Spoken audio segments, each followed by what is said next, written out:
কেন আপনি স্বামীর সাথে এমন ব্যবহার করলেন যে ও তালাক পর্যন্ত গিয়ে পৌঁছালো? ওর উপায় কি?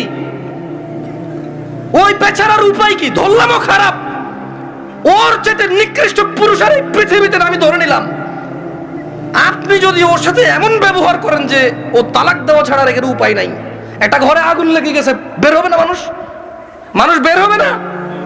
এই দরজা বন্ধ, সেই দরজা বন্ধ, সেই দরজা বন্ধ, জানালা দিয়ে হলো তো মানুষ বের হবে, বের হবে না?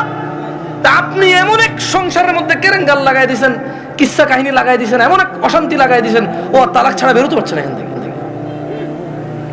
এমন করলেন কেন? এই যে এখন কান্নাকাটি করতেছেন, এমন করলেন কেন?